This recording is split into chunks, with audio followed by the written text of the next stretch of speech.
sa ating puso at bahagyang nating itungo ang ating mga ulo at tayo po'y manalangin ng taimtim at magpasalamat sa Diyos.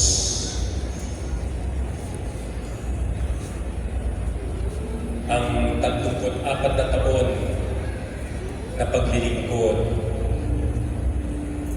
ay hindi na rin biro kung tutugsin.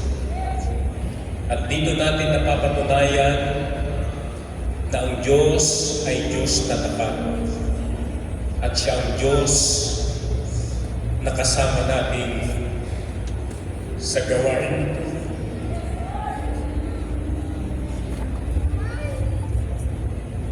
Pasalamatan natin siya sa kanyang kabutihan.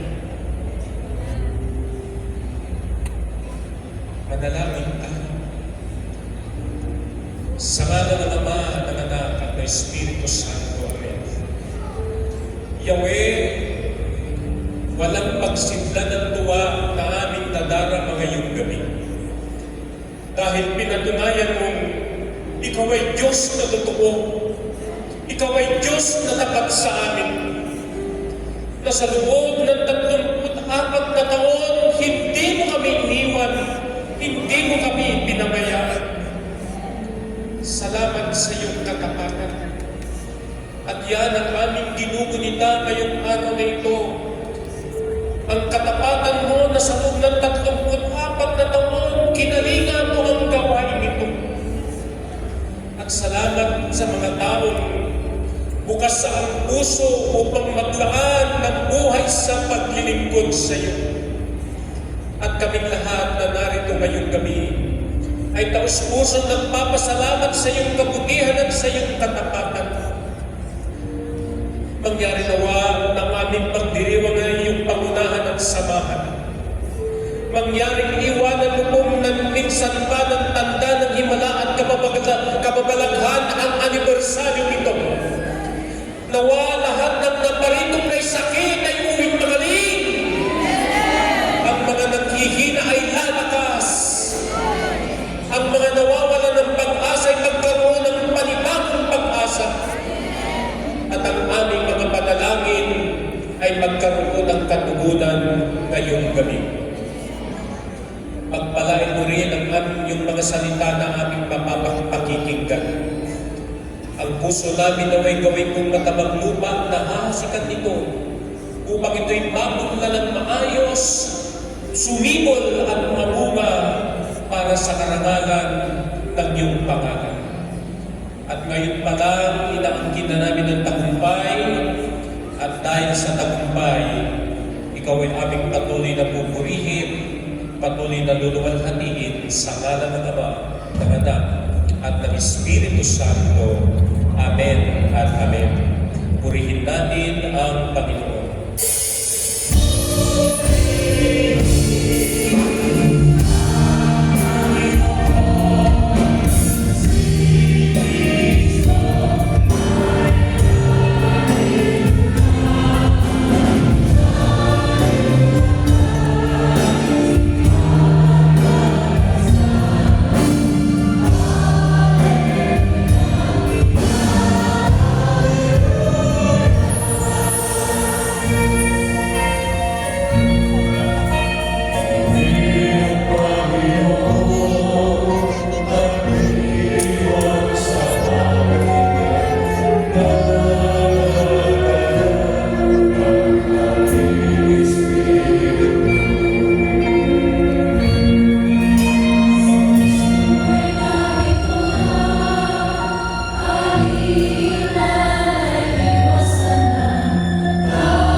Amen?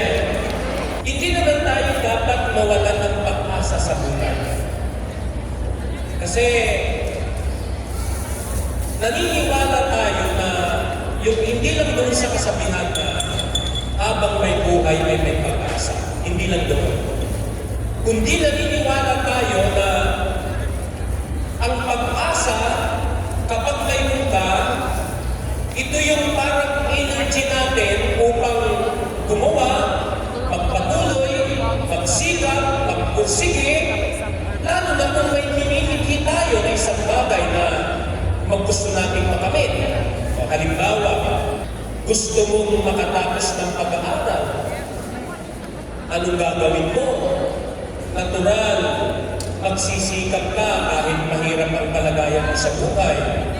Mag-aaral ka, aayusin mo yung pag-aaral mo, hindi ka magpapartada, hindi ka maglalangkotsa, kasi may gusto kang marating. Halimbawa, yung mga nagpatutulong kapatid natin dito, naging nurse, naging doktora, yun ay dinadaan sa pagsisikap dahil umaasa sila at may gusto silang makamit at malang araw, magiging doktor, magiging nurse at nangyari nga, di ba? Nangyari nga.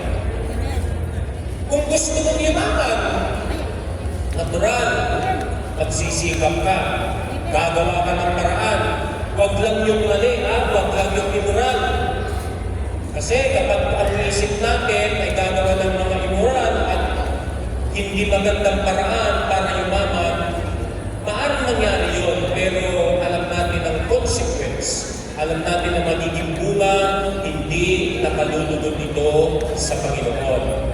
Kaya kapag gumagawa tayo ng isang bagay at umaasa tayong mangyayari yun, may kalakip yun na pagsisikap at hindi rin natin inaalis yung ating pong panalangin at syempre yung inaasa natin sa Diyos. Kaya tayo gumagawa sapagkat alam natin na yung pinapangarap natin ay sasamahan ni Yahweh El Shaddai. Amen. Maraming taon akong naghintay na makarating dito sa lugar ninyo. Pero parang sa haba-haba ng panahon, parang wala. Parang hindi nangyayari. Pero hindi ako sumuko, naghintay pa rin ako. At ako sinasabi ko sa sarili ko, balang araw, makakarating din dyan ako, makakarating din ako dyan. Nangyari, di ba? So, ang pag-asa yun ay naganap. Kaya magandang tignan natin na ito yung energy, ang pag-asa ay isang lakas para makapagpatuloy tayo lalo na sa larangan ng paglilingkod. I will be celebrating my 40 years sa ministry. At sa loob ng panahon ito, mga kapatid, naniniwala, hindi nyo man nakikita, alam ko sa sarili ko, yung dating ginagawa ko noon nung bata-bata pa ako, nung ako'y maglingkod, hanggang ngayon, ginagawa ko pa rin. Pero yung normal at usual, halimbawa yung mag-outreach, yung mag-preach, yung magbiyahe, lahat po yun ay nagagawa ko pa rin hanggang ngayon. Dahil naniniwala ako na sa pamamagitan nito, lalo na ang paghatid ng mabuting balita ay nakapagdadala tayo ng pag-asa sa iba. Dahil alam natin ang mundo na ginagalawan natin ngayon, lalo na sa ating bansa, marami nang nawawalan ng pag-asa sa ating bayan. Patuloy tayong umaasa na balang araw, pag ang kamay ng Diyos ay kumilos, lahat ng yan ay magaganap yung ating mga inaasahan. Purihin natin ang Panginoon, palakpakan natin ang Panginoon. Dapat ang pag-asa natin ay palaging buhay na buhay. Amen. 1 Peter 1:3 ang sabi dito, purihin natin ang Diyos at Ama ng ating Panginoong Hesukristo. Dahil sa laki ng habag niya sa atin, tayo'y isinilang sa isang panibagong buhay sa pamamagitan ng muling pagkabuhay ni Hesukristo. Ang bagong buhay na iyan ang nagbigay sa atin ng malaking pag-asa. Nakakamtan natin ang isang kayamanang walang kapintasan, di masisira at di pupupas. At yan ang kayamanang iya'y nakalaan sa inyo doon sa langit. First, to understand the living hope na sinasabi ko, we should also understand that this living hope is rooted in resurrection. Nakaugnay ito sa pagkabuhay ng Panginoon. Kaya ang isang mananampalataya ay hindi nawawala ng pag-asa kahit maraming problema, kahit maraming pagsubok, kahit dumadaan sa kawalan, kahit dumadaan sa karamdaman, sapagkat alam natin ang pagkabuhay ni Jesus ay may dalang pag-asa para sa atin. Nagdadasal tayo, nagnanalangin tayo, tumatawag tayo sa Diyos sapagkat naniniwala at umaasa tayo that somehow God will answer our prayers. Away ng away, galit na galit yung kanyang asawang babae. Lalaki kasi ito nagkwento. At masasakit yung mga salitang naririnig natin kapag nagkwento. Wala ka ng pagbabago o demonyo ka. Kita niyo yung mga salitang na.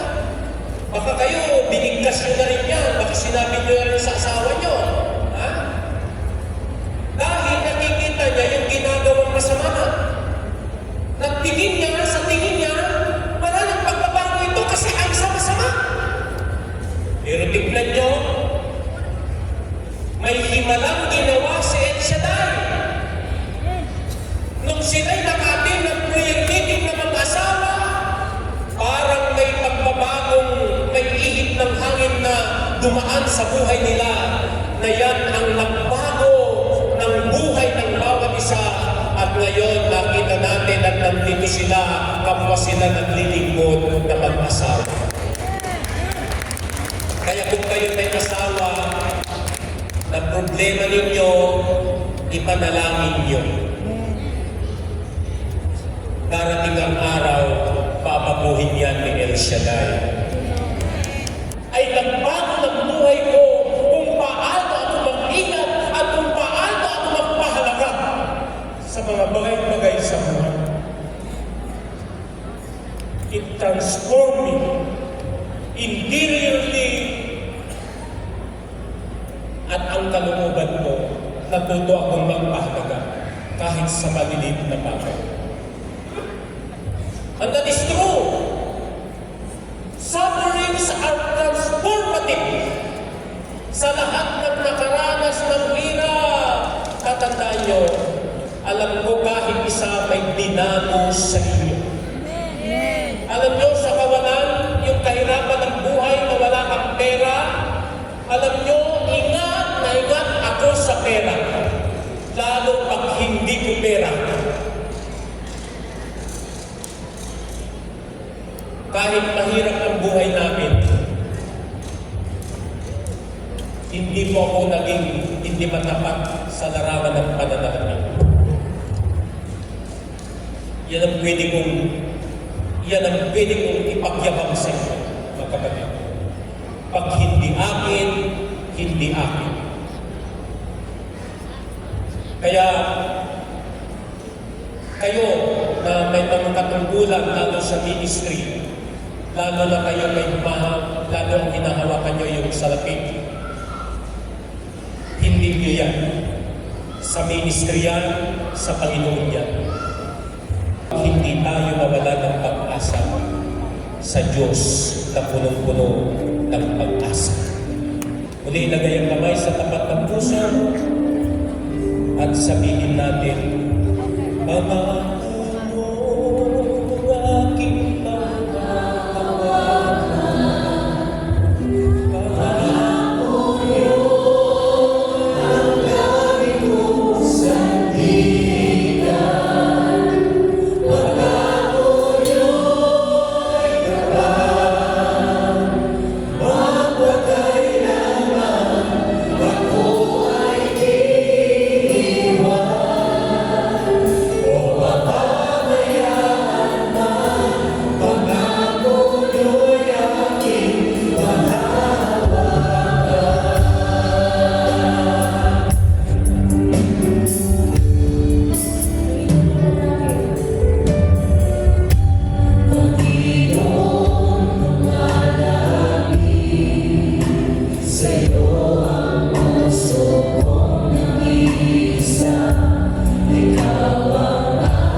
pangako mo ay aming pangako.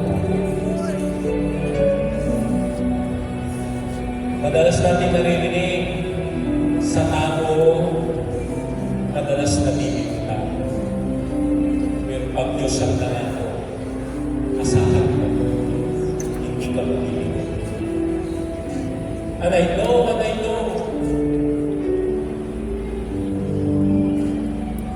kanina, wala pang alas 7 na bumakas. Punta ko dito sa lugar na ito. Without your knowing, I pray.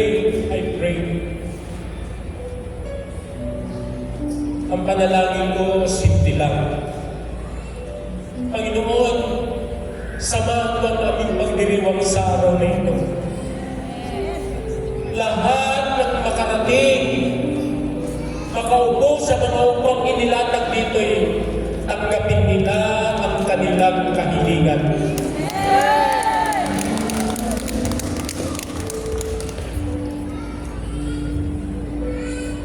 Naniniwala kayong may himala?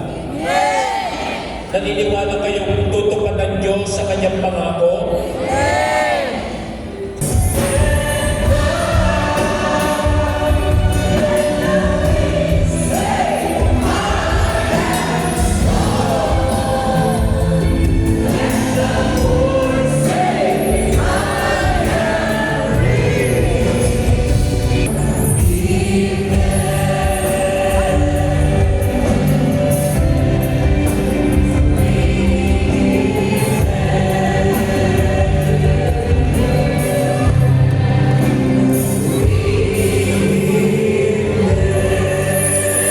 Taas lahat ng mga bagay-bagay, mga bags, wallets,